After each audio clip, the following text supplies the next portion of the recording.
ब्रज सिर्फ एक भूमि नहीं है, ब्रज स्वयं राधिका रानी है और ठाकुर जी। राधिका रानी ये बोल रही हैं कि जहाँ पर यमुना नदी नहीं बहती है, जहाँ गोवर्धन पर्वत नहीं है, वहाँ के कोई भी स्थान पर जहाँ ऐसा नहीं है, वहाँ मैं खुश नहीं रहती। आपको कोई एक ऐसा एक्सपीरियंस है जो आपको हमेशा याद रहता हो होली का, कि यार वो मेरी होली थी जो सबसे मेरे को प्रभु जी की लीला उसमें मैंने देखने को मिली?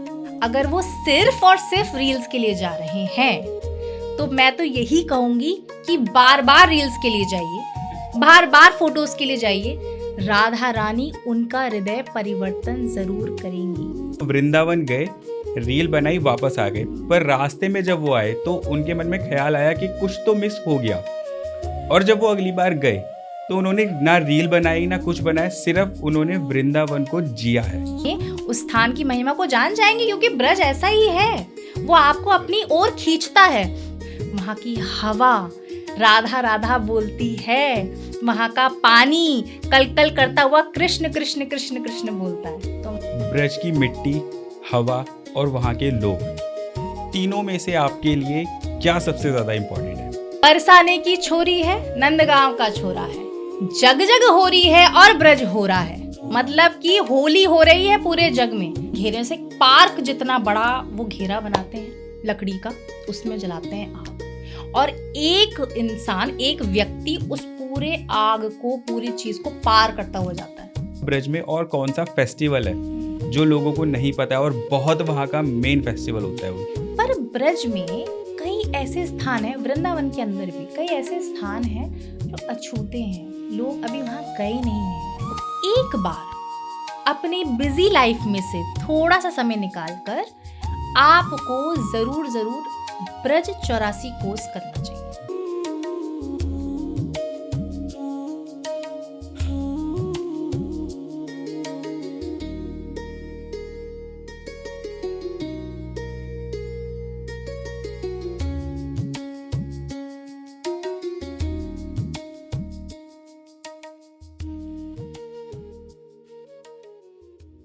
दोस्तों, अगर हम ब्रज की बात करें और ये वीडियो खास ना हो, ऐसा तो हो ही नहीं सकता, क्योंकि आज इस वीडियो में हम जिनसे बात करने वाले हैं वो सिर्फ एक कंटेंट क्रिएटर नहीं, बल्कि भक्ति, संस्कृति और मॉडर्न तीनों का खूबसूरत संगम है।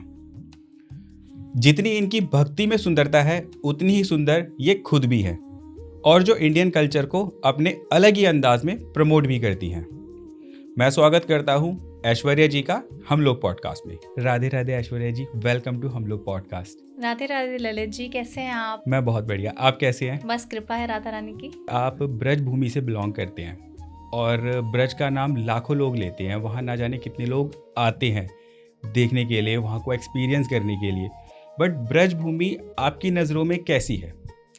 देखिए, ब्रज सिर्फ एक भूमि नहीं है, ब्रज स्वयं राधिका रानी है और ठाकुर जी। तो मैं यही कहती हूँ कि ब्रज को सिर्फ एक स्थान नहीं समझना है, ब्रज स्वयं ठाकुर जी और ठाकुरानी है। तो उसकी अनुभूति भी उसी तरह से करते हैं। जैसे कि हम जब ब्रज में चलते हैं तो आपने देखा होगा, जो श्रद्धालु जन होते हैं, जो ब्रजवासी होते हैं, वो नंगे पैर चलते हैं। नंगे पैर चलते हो? क्यों नहीं? वो कुछ नहीं पहनेंगे। अगर वो परिक्रमा लगाएंगे तो नंगे पैर लगाएंगे। क्यों? क्योंकि वो स्वयं ठाकुर जी ही हैं। वहाँ के कण कण में, रज रज की एक एक कण में स्वयं राधा जी, श्याम जी का वास है। तो ब्रज सिर्फ एक भूमि नहीं है, ब्रज सिर्फ एक एहसास नहीं है, वह स्वयं राधिका रानी और श्याम जी हैं। श्याम जी है। ऐसा क्या खास है ब्रज भूमि में जो एक बार सबको जरूर अपनी लाइफ में एक्सपीरियंस करना चाहिए? देखिए, वैसे तो बहुत सारे तीर्थ स्थल हैं, कई तीर्थ स्थल हैं, कई नगरियां हैं, धार्मिक स्थलियां हैं, पर जो ब्रज है, जो वृंदावन है, देखिए इसकी महिमा बहुत बड़ी है। जैसे हमारे गर्ग संहिता में भी राधिका रानी ये बोल रही हैं कि जहाँ पर यमुना नदी नहीं बहती है, जहाँ गोवर्धन पर्वत नहीं है, जहाँ पर वृंदावन नहीं है, जहाँ पे ब्रज की रज नहीं है, वहाँ के कोई भी स्थान पर जहाँ ऐसा नहीं है, वहाँ मैं खुश नहीं रहती। खुश नहीं रहती? नहीं, राधिका रानी ठाकुर जी स्वयं वास करते हैं। देखिए, ब्रज वो स्वयं है पूरा, और वृंदावन ब्रज का दिल है। कहा ये जाता है कि जो राधिका रानी है उनका जो दिल है, वो हृदय, वो वृंदावन है और ब्रज राधिका रानी और श्याम जी हैं। तो ब्रज की महिमा देखिए, हमारे पूरे अगर आप वर्ल्ड में देखेंगे तो अलग अलग तीर्थ स्थल हैं, हमें दिख जाएंगे, भारतवर्ष में हमें दिखेंगे बिल्कुल, पर कहीं की भी रज की महिमा नहीं है। रज मतलब जिसे हम आम तौर पे मिट्टी बोलते हैं, ब्रज की मिट्टी को मिट्टी नहीं बोलते, ब्रज की मिट्टी को रज बोलते हैं। क्यों?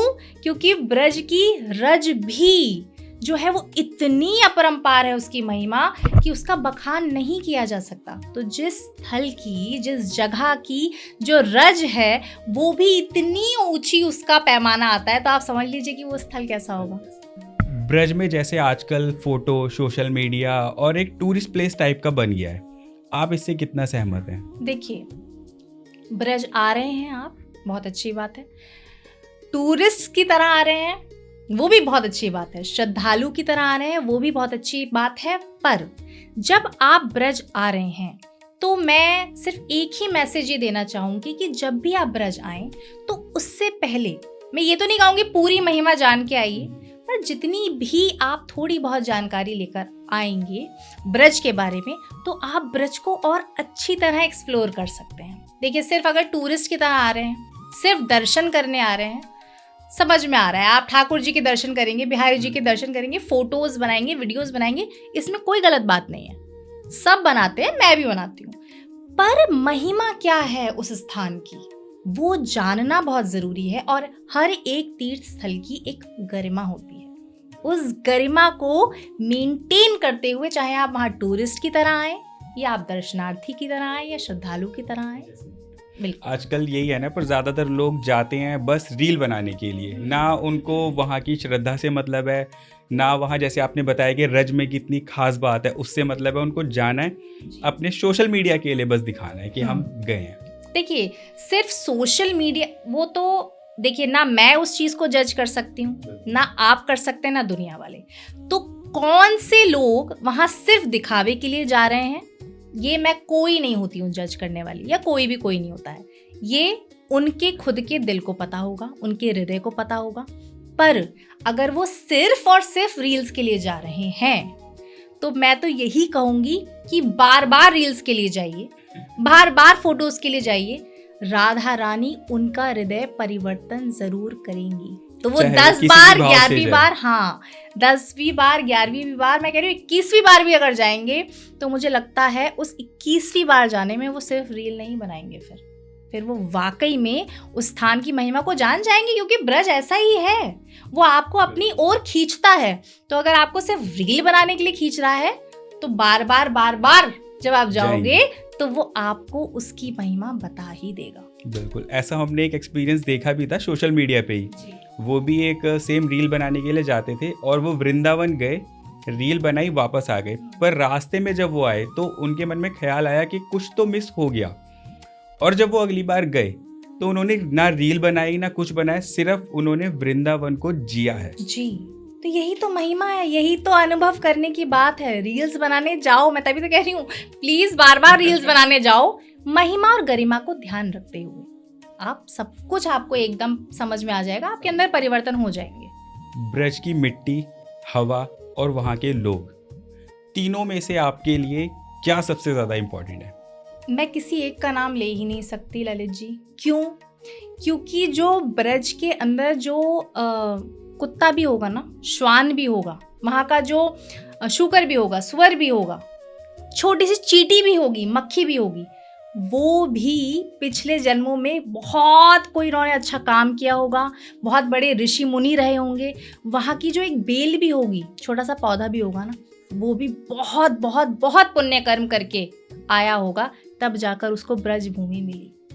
तो ब्रज की रज ऊंची है, वहाँ के लोग ऊंचे हैं, या वहाँ की हवा, इसमें से एक चीज को नहीं चुन सकते। वहाँ पर जो है वो सभी, आप ये समझ लीजिए, स्वयं भगवान श्री कृष्ण के संगी हैं, सभी पार्षद माने जाते हैं जो भी वहाँ पर वास कर रहे हैं।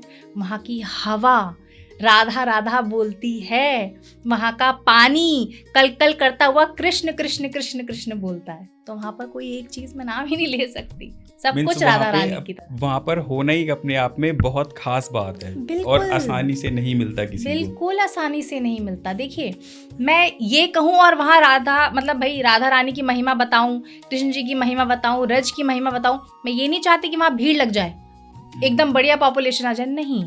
देखिए, वास अगर आप नहीं भी कर पा रहे हैं ब्रज में और आप दिल्ली में बैठे हुए हैं अपने घर में, पर आपका चिंतन, आपका मनन कृष्ण में है, राधिका रानी में है, और आप ब्रज का चिंतन मनन कर रहे हैं, तब भी आप दिल्ली में बैठकर भी ब्रज में ही वास कर रहे हैं। तो ब्रज को सिर्फ सोचने मात्र से आप ब्रज के अंदर हैं, आप ये समझ लीजिए। तो वो महिमा है। तो हवा ऊंची, पानी ऊंचा या लोग ऊंचे, सिर्फ ख्याल ही बहुत ऊंचा ख्याल ही है। बहुत है। तो आप समझ लीजिए कि आप ब्रज में जाने का ख्याल कर रहे हैं सच्चे मन से, वही आपके लिए सबसे बड़ी बात है। सबसे बड़ी बात है। बिल्कुल। आप बहुत सारे फेस्टिवल्स को भी एक अपने अलग अंदाज में मनाते हैं। जैसे अगर हम होली की बात करें तो एक ब्रज की होली का कैसा अनुभव होता है, आप उसके बारे में थोड़ा बताइए। देखिए, हमारे यहाँ ये बोलते हैं ब्रज में कि बरसाने की छोरी है, नंदगांव का छोरा है, जग जग हो रही है और ब्रज हो रहा है। मतलब कि होली हो रही है पूरे जग में, पर ब्रज में हो रहा होता है। होली का बड़ा रूप, होली होती है 2 दिन की, हमारे यहाँ होती है 40 दिन की। बसंत पंचमी से शुरू होकर और होली तक भी नहीं, होली के भी अगले दिन के बाद भी वहाँ होली चलती रहती है। तो बसंत पंचमी पे होली का ढांढा गड़ जाता है, फाल्गुन आमंत्रण हो जाता है, उसके बाद से लगातार होली खेली जाती है 40 दिन। आप समझ लीजिए, किसी भी और स्थल पे 40 दिन होली नहीं खेली जाती। बहुत डिफरेंस है। और क्या है, होली जो है वो हमारे भगवान श्री कृष्ण का बहुत पसंदीदा त्योहार है, मेरा भी बहुत पसंदीदा त्योहार है। और जो भी लोग मुझे जानते हैं, मुझसे जुड़े हुए हैं, वो ये ज़रूर जानते होंगे कि मैं होरी की हुरियारन हूँ। हम ये कहते हैं, जैसे लड़कों को कहा जाता है होरी के हुरियारे हमारे यहाँ, और मैं हूँ होरी की हुरियारन। तो मैं बिल्कुल मिस नहीं करती हूँ।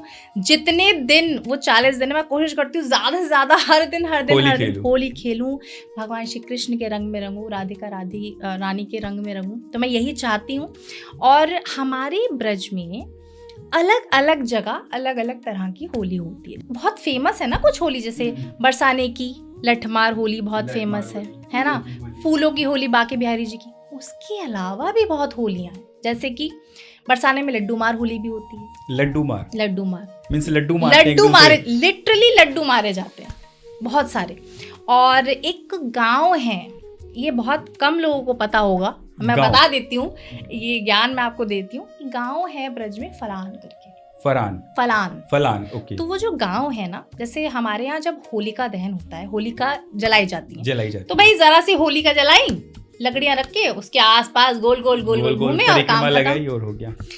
वहाँ इतने बड़े घेरे से, पार्क जितना बड़ा वो घेरा बनाते हैं लकड़ी का, उसमें जलाते हैं आग, और एक इंसान, एक व्यक्ति उस पूरे आग को, पूरी चीज को पार करता हुआ जाता है। आग को, पूरी आग को, अब जो होली वो होती है उसके अंदर से जाता है। और आप ठाकुर जी की कृपा देखिए, इतना सा भी लेश मात्र कोई फर्क नहीं पड़ता। तो ये भी होली होती है फलान की। बहुत कम लोगों ने कवर करी है उस चीज को, बहुत कम लोग जानते हैं। ऐसी ही एक और जगह है जहाँ 40 दिन नहीं, ब्रज में 365 दिन होली होती है। पूरे साल होली खेली जाती है। पूरे साल। आप बताइए, वो है गोवर्धन में एक जगह है गुलाल कुंड, वहां पर पूरे दिन, मतलब साल के हर दिन होली ही चलती रहती है। तो कभी भी जाएंगे होली ही वहां पर होली हो रही होगी। गुलाल कुंड एक जगह है ऐसी बहुत, जैसे गोकुल की छड़ी मार होली हो गई है ना, अलग अलग जगह की अलग अलग होली। 2-3 मैंने आपको इसलिए बता दी क्योंकि लोगों को कम इसके बारे में पता है। तो इसीलिए बोला जाता है कि जग में होली होती है और ब्रज में हो रहा होता है। तो ये महत्व है होली का वहाँ पर ब्रज में हमारे। तो 40 दिन पूरा वहाँ पे रंग, पानी, फूल, जी पूरा एक अलग माहौल बना रहता है। अलग माहौल होता है, मैं आपको अपने शब्दों में बयान नहीं कर सकती।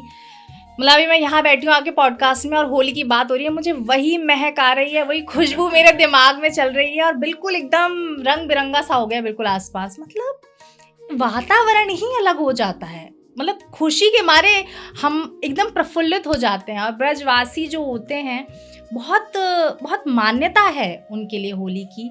सिर्फ एक त्योहार नहीं है होली, वहाँ पर वो एक, जिसे कहते हैं ना इंग्लिश में, फीलिंग है, इमोशन है। होली एक एहसास है, इमोशन है, बहुत बहुत प्यारा, जिसको शायद इधर से नहीं हम इमेजिन कर सकते हैं जब तक खुद वहां जाके हम नहीं होली खेलेंगे। हाँ, पर इसका मतलब ये नहीं कहूंगी मैं कि वहाँ भीड़ लगा दो, क्योंकि देखिए आप जिस भी स्थान पे जाते हैं उसको ध्यान नहीं रखना चाहिए। मैं बिल्कुल आपके पॉडकास्ट के माध्यम से ये भी अनुग्रह करना चाहूँगी कि बहुत ध्यान से जाइए। होली पर भीड़ बहुत होती है, बच्चे बूढ़े जिनको दिल की बीमारी है, सांस की बीमारी है, ब्लड प्रेशर की दिक्कत है, वो थोड़ा ना जाएं।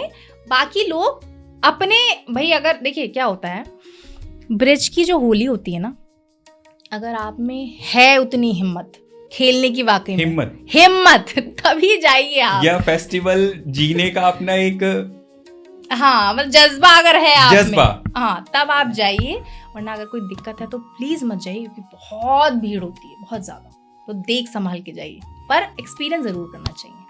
और अगर किसी को सच में ही वहां पर जाना हो, कौन सा दिन हो सकता है कि 40 दिन में से हम उस दिन जाएं कि अपना ललित जी, अगर मैं बता दूंगी तो फिर सब लोग उसी दिन पहुंच जाएंगे। शायद आपके बताने से जो ना जाने कब से उस पल को जीना चाहते हैं वो एक्सपीरियंस कर पाए। देखिए मैं ये कहूंगी, जो मैं एक दिन तो नहीं बताऊंगी, नहीं तो जितने सुनेंगे वो उसी समय पहुंच जाएंगे। 3-4 दिन बता दीजिए। देखिए सुलभ दर्शन अगर आपको करने हैं तो बसंत पंचमी से होली हो जाती है स्टार्ट। बसंत पंचमी से लेकर जो मेन दिन होता है होली का, उसके बीच में एकादशी, तीज त्योहार को आप स्किप करते हुए, सैटरडे संडे को स्किप करते हुए वीकडेज के टाइम पर चले जाइए, एक्सपीरियंस कर लीजिए। और होली भी वहां पर ये नहीं होता कि बसंत पंचमी से होली तक गीली होली होती है, नहीं, एक पर्टिकुलर डे होता है, उसके बाद ही पानी स्टार्ट होता है। उससे पहले सूखी गुलाल की होली खेली जाती है। तो ये भी रंगों की होली, सिर्फ सूखी होली जैसे कहते हैं, तो ये भी ध्यान में रखना पड़ेगा। तो रंग भरने एकादशी के बाद ही पानी स्टार्ट होता है, उससे पहले सूखी होली होती है। आपको कोई एक ऐसा एक्सपीरियंस है जो आपको हमेशा याद रहता हो होली का, कि यार वो मेरी होली थी जो सबसे मेरे को प्रभु जी की लीला उसमें मैंने देखने को मिली? हर होली पे कुछ ना कुछ ऐसा होता है, क्या पर्टिकुलर मैं बताऊं, एक कुछ भी पर्टिकुलर नहीं है। पर हाँ भी 3 साल पहले जो हमने होली करी थी ब्रज में, बहुत अद्भुत, मतलब कुछ तो ऐसा हुआ था, पता नहीं मुझे ऐसे ये शेयर करना चाहिए या नहीं करना चाहिए, मुझे मतलब ऐसा लगा। वैसे तो अब जब आप ब्रज में जाते हो तो आपको पल पल एहसास होता है कि ठाकुर जी आपके साथ चल रहा है। अगर आपके मन में वाकई में श्रद्धा है, आपके दिल में भक्ति भाव है ज़रा सा भी, तो आपको ये एहसास होगा कि ठाकुर जी, ठाकुरानी जी आपके आसपास चल रहे हैं। पर 3 साल पहले होली के समय मुझे बहुत क्लोज ये एहसास हुआ था कि मतलब शायद अभी ठाकुर जी पास ही गए हो। हाँ, क्योंकि मुझे ऐसा लगा कि कुछ तो अलग सी खुशबू, और मैं पीछे देखती हूँ तो कुछ नहीं। तो इस तरह के एहसास भी हो जाते हैं ब्रज में, वो तो वहां जाकर ही पता चलेगा आपको। बिल्कुल नहीं, और मैं बहुत ज्यादा नहीं बताऊंगी क्योंकि फिर नजर लग जाएगी। नहीं, प्रभु जी को तो खैर क्या ही नजर लगेगी, नहीं मुझे, मेरे एहसास को तो लग जाएगी ना, फिर पता नहीं। बिल्कुल देंगे नहीं, हमने देंगे। खुद वहां पर कृष्ण जी की लीला को अनुभव किया है। बहुत सुंदर। हमने एक अपना पॉडकास्ट वृंदावन में शूट किया था, जिसके लिए हमें सडन निकलना पड़ा। एक रात पहले हमारे पास कोई लोकेशन नहीं थी, कहाँ हम शूट करेंगे कुछ नहीं था। हम पहुंचते हैं वहां पे, रास्ते में बोलते जाते ठाकुर जी आपकी नगरी में आ रहे हैं, आप देख लेना, संभाल लीजिए। हाँ। हम पहुंचते हैं, पहुंचते के साथ ही जहां गाड़ी लगाते हैं वो आश्रम पहले नहीं बना था, नया बना था। पहली चीज जी, हम उसमें चले गए। आश्रम के अंदर जाते ही देखते हैं ठाकुर जी का मंदिर, मंदिर के आगे स्टेज, और हमने तभी डिसाइड किया कि इधर शूट करेंगे पॉडकास्ट, देख लीजिए। और आश्रम में बोला कि यहाँ शूट करना है, उन्होंने बोला ठीक है कर लो, कोई प्रॉब्लम नहीं है। और वहाँ पर नितिन गोस्वामी जी हैं, बहुत से लोग जानते भी होंगे उन्हें। सो वहाँ पर आए और इमीडिएट शूट देख एक रात में, मतलब यही तो लीला करते हैं भगवान। और एक और छोटी सी लीला हुई, उन्होंने बोला कि अच्छा ठीक है अब थोड़ी देर बंद कर देते हैं। अच्छा। मीन्स जैसे हमारे कैमरे का बैटरी होता है ना कि हम हर एक 40 मिनट में ब्रेक लेते हैं, तो हम ब्रेक लेना भूल गए। ठाकुर जी ने क्या करा, 1 सेकंड के लिए लाइट बंद करी और ऑन कर दी। ये हमारे लाइव वीडियो में है। ये पॉडकास्ट ऑलरेडी डला हुआ है, जो लोग मतलब देखना चाहते हैं वो देख सकते हैं लाइव। बिल्कुल ये तो चमत्कार है ना, चमत्कार है, ये लीला है भाई सच में प्रभु की, सच में बहुत बहुत। वही जैसे आपने बोला ना कि जो वहाँ जाएगा नहीं, हाँ, तब तक एक्सपीरियंस करेगा नहीं कर पाएगा। बिल्कुल सही, पर भाव के साथ, जिसके मन में आपके अंदर श्रद्धा होगी, भक्ति होगी, वो भाव होंगे, तभी ठाकुर जी ने लीला करी। आप बिना भाव के सिर्फ देखने ही जा रहे हो या तो फोटो शूट के लिए जा रहे हैं, तब नहीं, भाव होने चाहिए। बिल्कुल। सो जैसे आपने होली का तो इतना अच्छा आपने एक्सपीरियंस बताया, होली के अलावा ब्रज में और कौन सा फेस्टिवल है जो लोगों को नहीं पता है और बहुत वहाँ का मेन फेस्टिवल होता है वो? देखिए, यहाँ हमारे ब्रज में तीज बहुत अच्छी मनाई जाती है। शरद पूर्णिमा बहुत बड़ी तरह से मनाई जाती है। हरियाली तीज पे आप आइए, वृंदावन अनुभव करिए। बिहारी जी पूरे अपने साजो श्रृंगार में एकदम बाहर की तरफ विराजमान होते हैं, अपनी सारी सखियों के साथ में। बहुत ही सुंदर उनके दर्शन होते हैं, पूरे हरे हरे हरे हरे। और हमारे शरद पूर्णिमा पे बिहारी जी, राधा वल्लभ जी, राधा रमन जी, जो 3 ठाकुर जी हैं मेन वृंदावन के, अब इतनी सुंदर सफ़ेद कलर में पूरे शोभायमान होके विराजमान होते हैं। बहुत सुंदर, बहुत सारे ऐसे, जैसे हमारे जो ठाकुर जी हैं बिहारी जी, उनकी जो उनका प्राकट्य उत्सव है वो बहुत प्यारा मनाया जाता है। और उसके अलावा सभी को पता होगा जन्माष्टमी, श्री कृष्ण जन्माष्टमी बहुत धूमधाम से मनाई जाती है। मुझे लगता है कि श्री कृष्ण जन्माष्टमी ब्रज में जैसी मनाई जाती है वैसे कहीं नहीं मनाई जाती, शायद कहीं नहीं मनाई जाती ऐसी। तो ये बहुत सारी प्रमुख त्योहार है। बाकी तो एकादशियां जितनी भी होती हैं वो बहुत अच्छी तरह से मनाई जाती हैं। और ब्रज में सिर्फ कुछ जगह ही नहीं है। क्या है कि हम जब ब्रज का ध्यान में करते हैं तो हमें आता है वृंदावन ध्यान, ज्यादा से ज्यादा मथुरा वृंदावन, इतना आएगा हमें। पर ब्रज में कई ऐसे स्थान हैं, वृंदावन के अंदर भी कई ऐसे स्थान हैं जो अछूते हैं। लोग अभी वहाँ गए नहीं हैं, उनके बारे में एक्सपीरियंस नहीं किया है। ब्रज में कई ऐसे गांव हैं। देखिए, मैं एक रिकमेंडेशन देती हूँ सभी को, एक सजेशन देती हूँ कि जब भी आप ब्रज आएँ, बहुत अच्छी बात है आप आ रहे हो, आपके पास समय कम है, आप वृंदावन आए, मथुरा आए, आप में दर्शन करें, आप चले जाओ। पर जब आपको ब्रज वाकई में अनुभव करना है तो एक बार अपने बिजी लाइफ में से थोड़ा सा समय निकालकर आपको जरूर ब्रज 84 कोस करना चाहिए। ब्रज 84 कोस? जी, ब्रज 84 कोस की परिक्रमा होती है। अधिक मास में, कार्तिक मास में इस तरह वो परिक्रमा होती है। 84 कोस का है ना ब्रज, तो वो पूरा 84 कोस में, उसमें भी ब्रज पूरी तरह से कवर नहीं है, मैं आपको बताऊं, क्योंकि उसमें भी कई ऐसे स्थान हैं जो छूट जाते हैं। बट स्टिल बहुत सारे स्थान हैं जो ब्रज 84 कोस की परिक्रमा पूरा कर देती है। और जब आप ब्रज 84 कोस करते हो तब आपको पता चलता है, अरे ब्रज में इतने अद्भुत स्थान हैं, इतने अद्भुत वन हैं, इतने अद्भुत कुंड हैं, इतने अद्भुत गांव हैं। कितने वन ऐसे हैं जिनकी महिमा के बारे में लोगों को नहीं पता, कितने कुंड ऐसे हैं जिनके बारे में लोग नहीं जानते, कितने अलग अलग गांव ऐसे हैं। जैसे अभी मैंने जैसे फलान के बारे में, कामावन, बहुत सारी ऐसी जगह हैं जिनके बारे में लोगों को पता ही नहीं है अभी। तो ब्रज सिर्फ मथुरा वृंदावन नहीं है, ब्रज में बहुत सारी चीजें आती हैं। और हमारा थोड़ा सा ब्रज तो राजस्थान में भी है ना अभी, जहाँ पर चरण पहाड़ी पड़ती है ना, केदारनाथ वगैरह धाम। आपको पता है ना कि ब्रज में धाम भी हैं? बहुत कम लोगों को पता है। धाम कौन से धाम बताइए? 4 धाम। हाँ जी, ब्रज में है, केदारनाथ, बद्रीनाथ धाम है ब्रज में। अब बताइए कैसे? देखिए, अब जब ठाकुर जी बड़े हो गए तो नंद बाबा यशोदा मैया ने बोला कि देखो भाई लाला, हमने मनौती मांगी थी, तुम हो जाओगे, फिर तुम बड़े हो जाओगे तो हम जाएंगे अपने 3 धाम कर, जब 4 धाम कर, है ना? तो उन्होंने कहा भैया आप तो बूढ़े हो गए हो। ठाकुर जी ने बोला कैसे जाओगे मैया, आप कैसे जाओगी, आप दोनों तो बूढ़े हो गए हो, कैसे चढ़ोगी इतने ऊंचे ऊंचे पर्वत? तो बोले क्या करें लाला, अब तो जाना पड़ेगा भैया, हमने तो मनौती मांगी थी। तो ठाकुर जी ने बोला चिंता मत करो, मैं यहीं को ही ले आता हूँ, 4 धाम, हाँ यहाँ पर ब्रज में ले आता हूँ। तो हमारे ब्रज में केदारनाथ धाम भी है, बद्रीनाथ धाम भी है। वहाँ जाकर जब आप दर्शन करते हैं ना तो आपको उतना ही फल प्राप्त होता है। ठाकुर जी ने इतनी लीलाएं करी हैं जिनका मैं अभी अगर वर्णन करने बैठूंगी तो ये पॉडकास्ट आराम से पूरा रात निकल जाएगा। पूरी रात निकल जाएगी। ये तो आज नई चीज पता चली कि ब्रज में चारों धाम भी हैं। बिल्कुल बिल्कुल। ब्रज सो तो कोई धाम है ही नहीं, ब्रज में ही सब कुछ है, सब कुछ। गंगा जी भी ब्रज में ले आए थे ठाकुर जी। गंगा जी भी आप वही देखो, यमुना जी का क्षेत्र है पर गंगा जी भी ले आए। भाई गंगा स्नान कर रहे है तो यही कर लो, बाहर नहीं जाना पड़ेगा।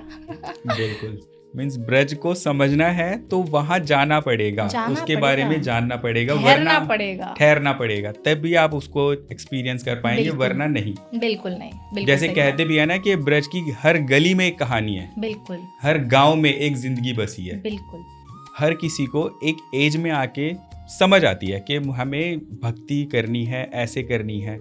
आपको कब लगा कि आपको राधा रानी की भक्ति करनी है? देखिए ललित जी, मैं जिस परिवार से आती हूँ ना, जो परिवेश हमारा रहा है, वो जब से मैंने आंखें खोली हैं, मतलब जब से the one moment I opened my eyes, तब से मैं देख रही हूँ अपने पिताजी को गौ सेवा करते हुए, तब से मैं देख रही हूँ अपनी माता जी को संत सेवा करते हुए। तो जो सनातनी हिंदू ब्राह्मण फैमिली से मैं आ रही हूँ, उस फैमिली में मुझे बचपन से ही ये चीज़ें सिखाई भी नहीं गई हैं, वो मैं देखती आ रही हूँ, तो वो चीज़ें मैंने अडेप्ट की हैं। तो मैंने कभी एक मोमेंट पे नहीं आया मेरे दिमाग में कि मुझे राधा रानी की भक्ति करनी है, मुझे ठाकुर जी की भक्ति करनी है, मुझे महादेव की भक्ति करनी है। वो सारी चीज़ें खुद ब खुद इनकलकेट होती गई क्योंकि माहौल ऐसा था। जैसे गौ सेवा मेरी लाइफ का, मेरे नित्य कर्म का एक अभिन्न अंग है। गौ सेवा करे बिना मैं अपना दिन शुरू नहीं कर सकती। तो ये चीज़ भी आप समझ लीजिए, जैसे ब्रश करते हैं ना सुबह शाम, तो वैसे ही ये चीज़ें मेरे नित्य कर्म में आती हैं सारी चीज़ें। तो कोई ऐसा एक मोमेंट नहीं था मेरी लाइफ में, बचपन से ही वो चीज़ करते आ रहे हैं, तो बस इसलिए अभी हैं। और हमारे जो माता, शत नमन उन दोनों को, मेरी माता जी की वजह से इतना मुझे ज्ञान प्राप्त हुआ, इतनी भक्ति मिली है। मैं कभी ये एहसान चुका ही नहीं सकती, एहसान बोलना भी नहीं चाहिए मुझे, क्योंकि ये तो कभी हो ही नहीं सकता कि वो कर्ज, वो चीज़ मैं चुका पाऊँ। पर उसकी वजह से मुझे लगता है जो मैं हूँ आज, वो मैं हूँ सिर्फ उसी चीज़ की वजह से हूँ। और उन्होंने हमेशा मुझे ये बताया है, और हमेशा से ये थॉट हमारे दिमाग में डाला गया है कि देखिए, आप जितनी मर्जी उड़ान भरिए, जितना मर्जी पंख फैलाइए, पर अपनी जड़ों से जुड़े रहना बहुत ज़रूरी है। अपनी ज़मीन को मत छोड़ो। तो उन्होंने हमें मॉडर्न बनाया है, हमें जितनी उच्च शिक्षा प्राप्त हो सकती है उतनी अच्छे से अच्छी शिक्षा उन्होंने प्राप्त हमें करवाई है। पर हमारे जो वैल्यूज़ हैं वो हमेशा सनातन के प्रति, अपने कल्चर के प्रति वो एकदम दृढ़ रखे हैं। तो वो भक्ति क्या कह सकते हो आपकी, मुझे कब करनी कब नहीं करनी, वो तो उसका कोई हमें मौका ही नहीं मिला है। वो हमें बचपन से ही है, हमारे अंदर बचपन से ही चला है। वो पहले ही अपनी राधा रानी ने अपनी लीला रच दी थी आपके साथ, उन्होंने कृपा कर दी थी। और वो किस रूप में आए, चाहे आपकी माता जी के रूप में आए, चाहे कैसे आए, वो अपनी लीला कर चुके थे। बिल्कुल। आपने जैसे गौ सेवा की बात करी, आज की डेट में ना जाने कितने लोग हैं जो गौ सेवा करना चाहते हैं, पर वही सेम बिजी लाइफ है, नहीं कर पाते हैं। तो आप उनके लिए कुछ एक ऐसी चीज़ बताइए जो वो गौ सेवा बिजी लाइफ में भी कर सकें। देखिए ललित जी, मैं ये बिल्कुल राय नहीं दूंगी कि भाई गौशाला ही जाकर गौ सेवा करो, या अपने घर में ही गौए पाल लीजिए और गौ सेवा करिए। मैं कह रही हूँ, अगर आपको रोड साइड जो निराश्रित, जिनका कोई आसरा नहीं है, ऐसी गौ माताएं अगर दिख जाती हैं, और गौ माताएं ही क्यों, अगर आपको नंदी महाराज भी दिख रहे हैं, ऐसे आपको स्ट्रे डॉग्स ही अगर दिख रहे हैं, तो जितनी आपकी बल पड़े, आपको सामने से दिख रहे हैं, तो आप उनकी सेवा ज़रूर करिए। और सेवा का क्या मतलब हुआ?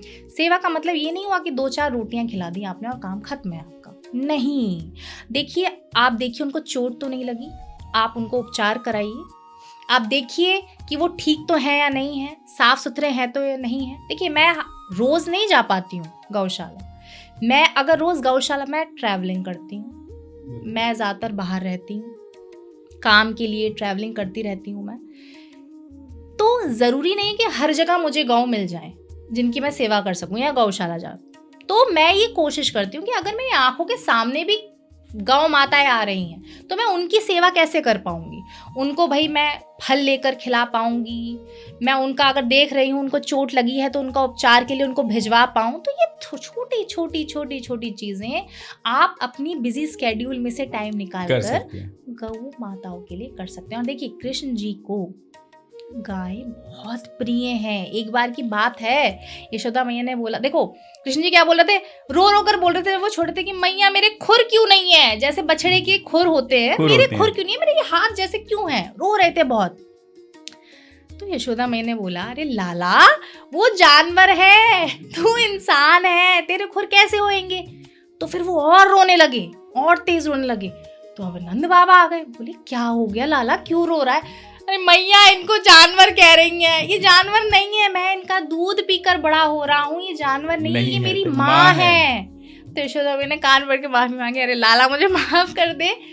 आप समझ रहे हैं ना, ठाकुर जी के लिए गाय जानवर नहीं है, गाय माता है। तो जब मेरे ठाकुर जी को गौ माता इतनी पसंद है, और जो भी कृष्ण भक्ति करते हैं, जो भी कृष्ण से प्रेम करते हैं, सनातन में विश्वास रखते हैं, तो गौओं की सेवा का मतलब है जितने देवी देवता हैं पूरे सर्वस्व पूरे संसार में आप सभी की पूजा कर रहे हैं। तो गौ सेवा से मुझे लगता है उससे बड़ा कोई धर्म नहीं है, और गौओं की सेवा जरूर करनी चाहिए। ऐसा भी माना जाता है कि गाय के अंदर सारे देवी देवता भी समाये हुए हैं। बिल्कुल वास करते हैं ना, तभी तो मैंने कहा कि अगर आप गौ सेवा कर रहे हैं तो इसका मतलब आप सारे देवी देवताओं की सेवा कर ले रहे हैं। तो आप इससे बढ़िया पुण्य का काम क्या है, आपको बहुत सारे देवी देवताओं की पूजा करने की जरूरत नहीं है, आप सेवा कर लीजिए, गाय माता की सेवा करिए। जो लोग जिनको जरूरत है, जिनको वाकई में जो दिख रहा है आपको कि इनको हमारी सेवा की नीड है, उन लोगों की सेवा आप कर लीजिए, साधु संतों की सेवा आप कर लीजिए, उन बेचारे लोगों की सेवा करिए जो अपना कुछ खुद नहीं कर सकते। ऐसे जब आप सेवा करते हैं, आपके अंदर वो मानवता की चीज़ें आती हैं ना, तो इसका मतलब ये है कि आप भगवान की स्वयं सेवा कर रहे हैं। इसका मतलब ये नहीं है कि सिर्फ आप लोगों की सेवा करते रह जाएं और भगवान की सेवा नहीं करें, भगवान की भक्ति नहीं करें। भगवान में भक्ति का भाव रहना भी ज़रूरी है, गौ सेवा करना भी ज़रूरी है, और अपने अंदर मानवता को जगाए रखना भी बहुत ज़रूरी है। बिल्कुल। और जैसे कुछ होते हैं कि गौ की रोटी निकाल देते हैं सुबह, लेकिन वो जाती है कहाँ पर, दे दिया, बस उनके एक मन में रहता है कि मैंने गौ की रोटी निकाल दी, 2 हो गया मेरा, भिजवा दिया। क्या उनके लिए भी मतलब गलत है वो? बिल्कुल गलत है ना। आप जितने में बेल के सेक ले रहे हो और निकाल दे रहे हो, थोड़ा सा एफर्ट और डाल के वो रोटी गौ माता को खिला दो।